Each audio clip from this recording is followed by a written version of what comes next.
Praise the Lord. ஆண்டவராக இயேசு கிறிஸ்துவின் நாமத்தினாலே இந்த நாளிலே கர்த்தருடைய வார்த்தை யோபுவின் புஸ்தகம் 42ஆம் அதிகாரம் 2வது வசனத்தை நான் வாசிக்கிறேன்.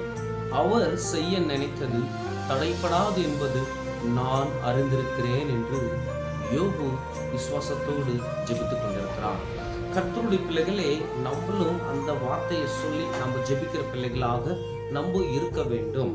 யோபு பாருங்க, அவனுடைய வாழ்க்கையில எவ்வளவு பிரச்சனைகள் வந்தாலும் அவன் தேவனை விட்டு பின்வாங்கி போகவே இல்லை. அவனுடைய உபத்திரத்திலையும் தேவன் மேல அவன் நம்பிக்கையாக இருந்தான், உண்மையாக இருந்தான்.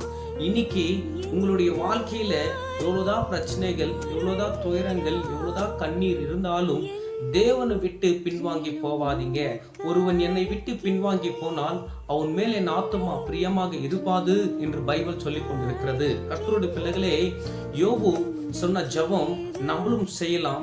தேவன் நம்மளுடைய ஜெபத்தை கேட்டு நம்மளுக்கு விசுவாசத்தை கொடுத்து நம்மளுடைய வாழ்க்கையில பெரிய அதிசயங்களையும் அவர் காண செய்ய அவர் வல்லவராய் இருக்கிறார் என்று முதலாவது நம்ம விசுவாசிக்கிற பிள்ளைகளாக நம்ம இருக்க வேண்டும்.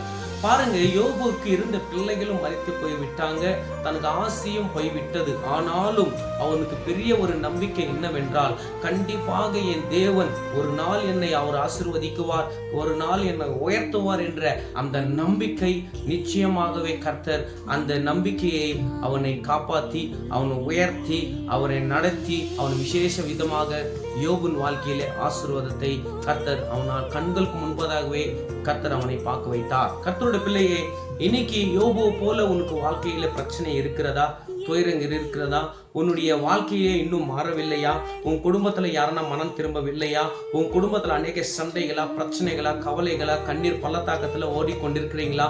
உன்னுடைய பிரச்சனைகள் மாற வேண்டுமானால் நீ இயேசு கிட்ட வந்து ஜெபிக்கிற மகனாக மகளாக இருந்தால் கண்டிப்பாக யோபு சொன்னது போல நான் அறிந்திருக்கிறேன் என்று நீங்கள் ஆண்டவரை பார்த்து சொல்லுங்க.